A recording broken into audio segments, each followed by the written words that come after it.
Saudari-saudaraku terkasih dalam Tuhan Yesus Kristus, selamat pagi dan berkah dalam. Kita berjumpa kembali dalam renungan harian kita. Sabtu 15 Oktober 2022 bertepatan dengan peringatan Santa Teresia dari Avila, perawan dan pujangga gereja. Secara singkat bisa kita lihat demikian. Lahir di Avila, Spanyol, dari keluarga yang cukup besar dengan banyak saudara. Sudah sejak umur 8 tahun ia bercita-cita menjadi martir karena ia membaca bagaimana perjuangan para martir demi iman akhirnya harus rela mati. Ia menemukan dua prinsip. Segalanya di dunia ini akan berlalu, hanya Allah yang tetap segala-galanya. Maka janganlah sesuatu pun membuat cemas. Siapa yang memiliki Tuhan, tak kurang suatu pun, hanya Tuhan saja cukup. Sejak remaja, ia gemar membaca buku-buku baik profan maupun religius. Buku profan membuatnya gelisah karena bergumul dengan ketertarikan duniawi. Sedangkan buku-buku religius membuatnya mengenal hidup, doa, dan kontemplatif sehingga tertarik menjadi seorang biarawati. Pada usia 20 tahun ia masuk biara Karmel, mengambil nama Teresia dari Yesus, atau kita kenal Teresia Avila. 3 tahun setelah masuk biara ia sakit keras, bahkan koma. Namun ia mengalami kesembuhan. Ia mengalami kasih karunia Allah. Dan itu mengubah hidupnya. Tahun 1543 orang terdekatnya pergi. Ayahnya, sebelumnya ibunya, telah meninggal dunia. Maka muncullah pergumulan melawan kelemahan-kelemahan. Ia juga pernah mengalami vision, melihat orang-orang yang disiksa dalam api neraka. Saat memandang Yesus yang terluka parah, Teresia mengalami kehadiran Tuhan. Maka ia mempraktekkan hidup batinnya kembali ke jalan doa. Ia mengalami sukacita rohani, kehadiran Tuhan, dan pengangkatan dirinya ketika ia berdoa. Di usia 43 ia membaharui ordonya dengan mendirikan biara-biara baru yang bercorak, sederhana, miskin, kontemplatif, dan juga kembali ke sikap kasih bukan semata-mata peraturan. Meskipun dikritik oleh teman-temannya, ia didukung oleh para uskup. Akhirnya banyak biara yang didirikan untuk mewujud nyatakan orang-orang yang kontemplatif doa kepada Tuhan.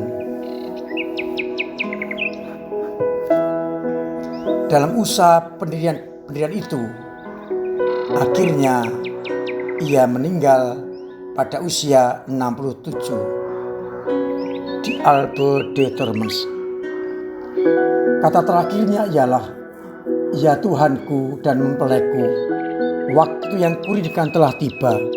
Kini saatnya untuk bertemu satu sama lain. Ia dibeatifikasi oleh Paus kelima tahun 1614, dikansasi oleh Paus Gregorius ke-15 tahun 1622, dan dinyatakan sebagai dokter gereja karena tulisan-tulisannya tentang doa. Kita bersyukur dan merahmat Tuhan agar semangat yang sama juga menjadi semangat kita. Saudari-saudaraku terkasih dalam Kristus, bacaan-bacaan untuk bahan permenungan kita diambil dari surat kepada umat di Efesus bab 1 ayat 15-23 yang menegaskan bahwa Kristus adalah kepala atas jemaat dan jemaat-jemaat adalah tubuh Kristus. Sedangkan pada bacaan Injil Lukas bab 12 ayat 8-12 ditegaskan oleh Yesus bahwa barang siapa mengaku aku di depan manusia akan diakui oleh Anak Manusia depan para malaikat Allah. Barang siapa menyangkal, dia juga akan disangkal di depan para malaikat. Dan orang yang mengucap Roh Kudus tidak pernah bisa akan diampuni.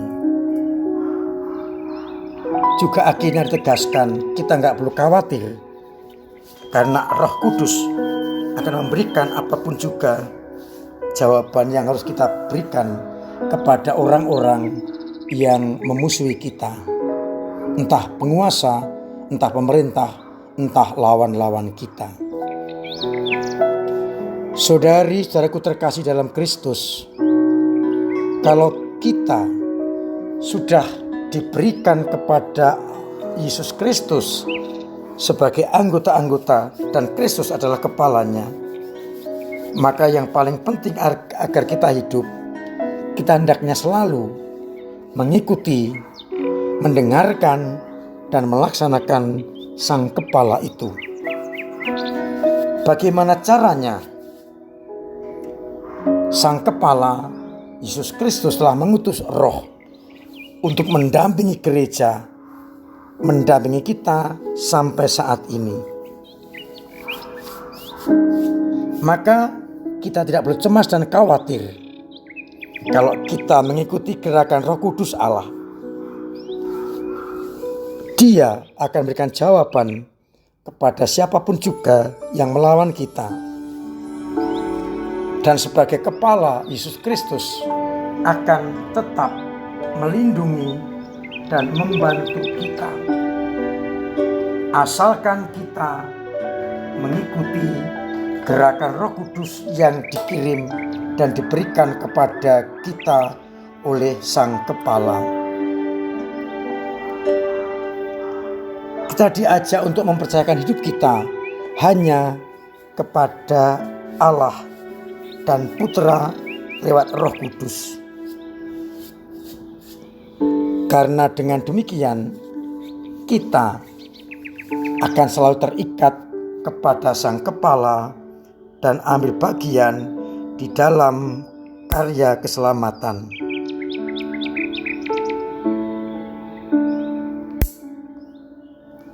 Kita tidak perlu mengandalkan kekuatan kita, tapi mencoba mengikuti arahan, bimbingan, dan gerakan Roh Kudus, agar akhirnya apa yang kita jawabkan benar-benar berasal dari Sang Kepala, yakni Yesus Kristus Tuhan kita.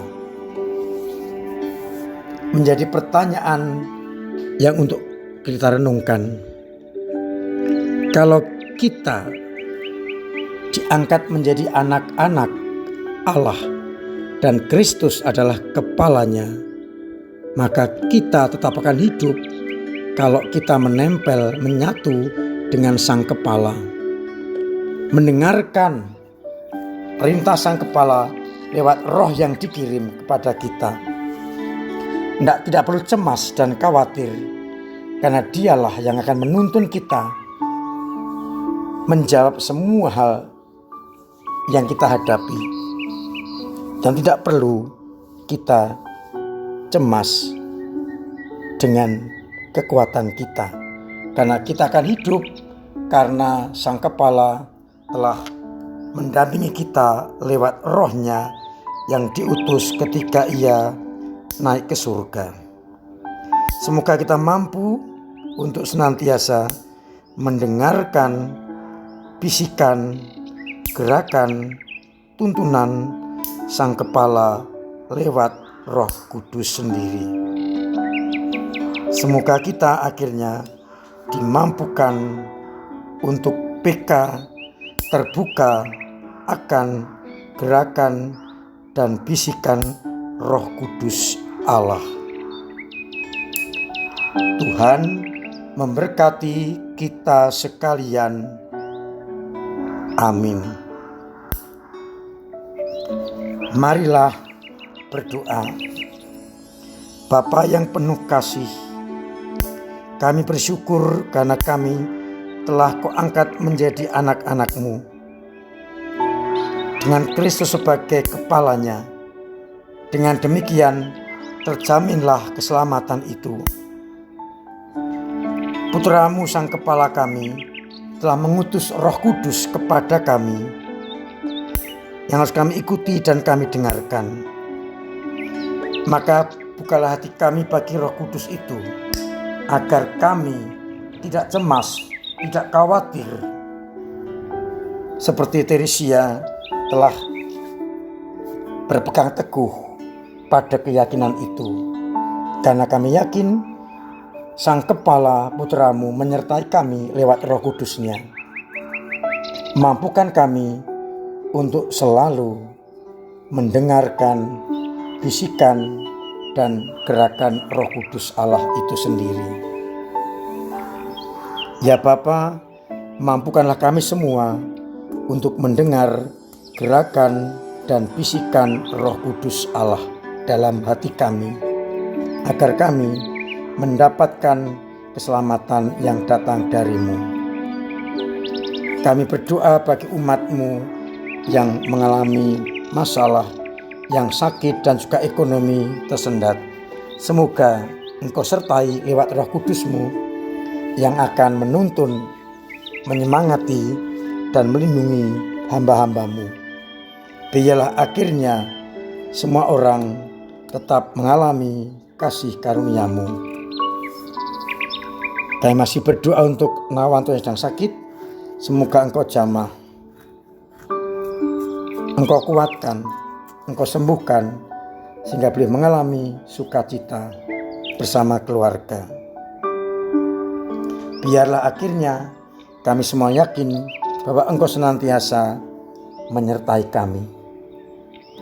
Dan semoga Engkau ya Bapa memberkati kami semua, Bapa dan Putra dan Roh Kudus. Amin. Saudari-saudariku terkasih dalam Kristus, saya ingatkan tetap jaga protokol kesehatan, hidup sehat, perkuat imun, jauhi kerumunan, pakai masker agar terbebas dari virus corona.